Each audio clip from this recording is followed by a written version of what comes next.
Hello friends, welcome to my channel. நான் இந்த week African love birds பற்றி தான் பேச போகிறேன். எப்படி நம்ம ப்ரீட் பண்ணலாம், அதை நம்ம எப்படி கேர் பண்ணி பார்த்துக்கலாம், அதுக்கு என்னெல்லாம் நமக்கு தேவை அப்படிங்கிறத பற்றி சொல்ல போகிறேன். வாங்க பார்க்கலாம். ஸோ ஃபர்ஸ்ட் வந்து ஆஃப்ரிக்கன் லவ் பேர்ட்ஸ் வந்து அது ரொம்ப சென்சிட்டிவான பேர்டு. அது வந்து நம்ம கொஞ்சம் தனியாக தான் செட் பண்ணணும்.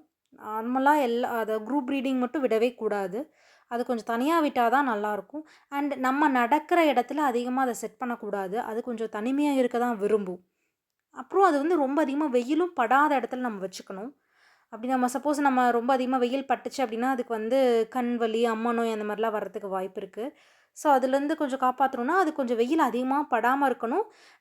நம்ம அதிகமாக நடமாடாத இடத்துலையும் இருக்கிற மாதிரி இருக்கணும். அப்போ தான் அதுங்க கொஞ்சம் ஃப்ரீயாக இருக்க மாதிரி இருக்கும். கொஞ்சம் நல்லா ப்ரீட் ஆகும்.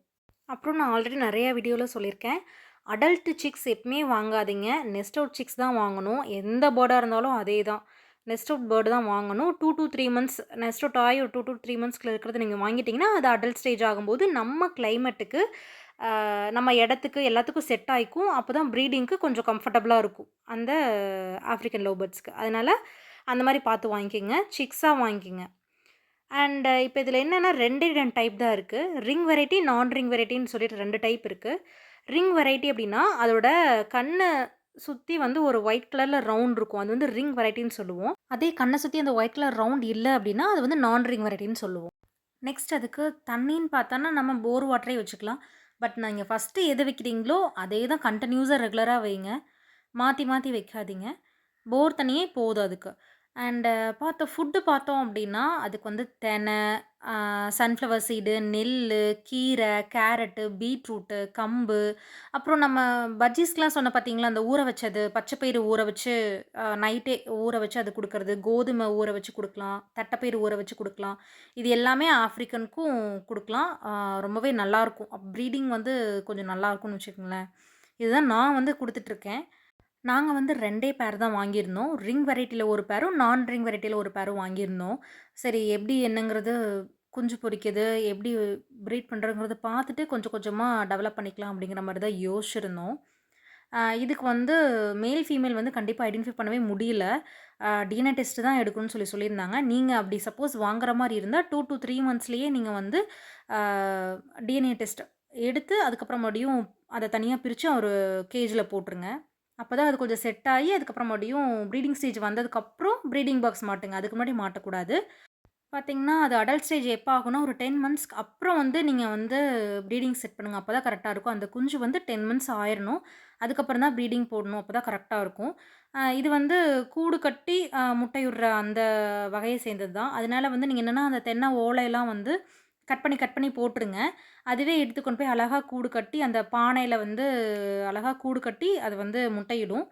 முட்டை பார்த்தீங்கன்னா, 1 நாள் விட்டு 1 நாள் தான் முட்டை வைக்கும். இது வந்து பார்த்தீங்கன்னா, ஒரு கிளட்சுக்கு வந்து ஒரு 2லேருந்து 6 எக் தான் வைக்கும். அ அந்த எக் அந்த வச்சதுலேருந்து பார்த்தோன்னா, ஒரு 21 டேஸில வந்து குஞ்சு பொரிக்க ஆரம்பிக்கும். அ அந்த குஞ்சு வந்து எப்போ நெஸ்ட் அவுட் ஆகும் அப்டின்னா, ஒரு 45 டேஸில நல்ல செல்ஃப் ஃபீட் எடுத்து கீழ இறங்க ஆரம்பிக்கும் சிக்ஸ்லாம். பார்த்தீங்கன்னா, நமக்கு வந்து ப்ரீடிங் செட் பண்ணதுலேருந்து நெஸ்ட் அவுட் ஆகுற வரைக்கும் பார்த்தோன்னா, ஒரு 3 மந்த்ஸ் நம்ம வந்து கணக்கு வச்சுக்கலாம். ஒரு கிளட்சுக்கு. அப்படி பார்த்தா ஒரு 1 இயர்க்கு நம்ம வந்து எத்தன டைம் வந்து ப்ரீட் பண்ணலாம் அப்படின்னா, ஒரு 3 டைம்ஸ் ப்ரீட் பண்ணலாம். அந்த சம்மர் டைம்ஸ்ல மட்டும் ப்ரீட் பண்ண வேணாம். கொஞ்சம் ஃப்ரீயா விடலாம். ஏன்னா, இப்போ ரொம்ப ஹீட்டா இருக்கறனால அதுவும் வந்து குஞ்சு பொரிக்காது. அந்த அட்லீஸ்ட் கொஞ்சம் ஃப்ரீயா இருக்கணும். அதுக்காக ஒரு 2 மந்த்ஸ் வந்து கண்டிப்பா வந்து ஃப்ரீ விடணும். அந்த மாரி விட்டுட்டோம்னா, ஒரு 1 இயர்க்கு 3 கிளச்சஸ் எடுக்கலாம். இப்ப நம்ம ஒரு பேர் கரெக்ட்டா செட் ஆயிருச்சு அப்டின்னா, அது வந்து ஒரு 10 இயர்ஸ்க்கு நம்ம ப்ரீட் பண்ணலாம். ஸோ பார்ப்போம். ஆ எனக்கு வந்து ஃபின்ச்சஸ் பஜ்ஜீஸ விட ஆப்ரிக்கன் பார்க்குறதுக்கு ரொம்ப நல்லா கலர் அட்ராக்டிவா இருக்கு. பார்க்கவே ரொம்ப அழகா இருக்கு. ஸோ அதனால தான் நாங்க 2 பேர் வாங்கியிருக்கோம். இன்னும் நெறையா பேர் வாங்கலான்னு ஆசையா இருக்கு. ஸோ ஒவ்வொன்னா நான் வந்து அப்டேட் பண்றேன். அதுக்கு மறக்காம என் சேனல சப்ஸ்கிரைப் பண்ணிக்கங்க. தேங்க்ஸ் ஃபார் வாட்சிங். This video sponsored by BuyMode shopping app. BuyMode e-shopping application is one of the online shopping app now available on Play Store and App Store. BuyMode e-shopping. Click below link in description and install the application. Thank you.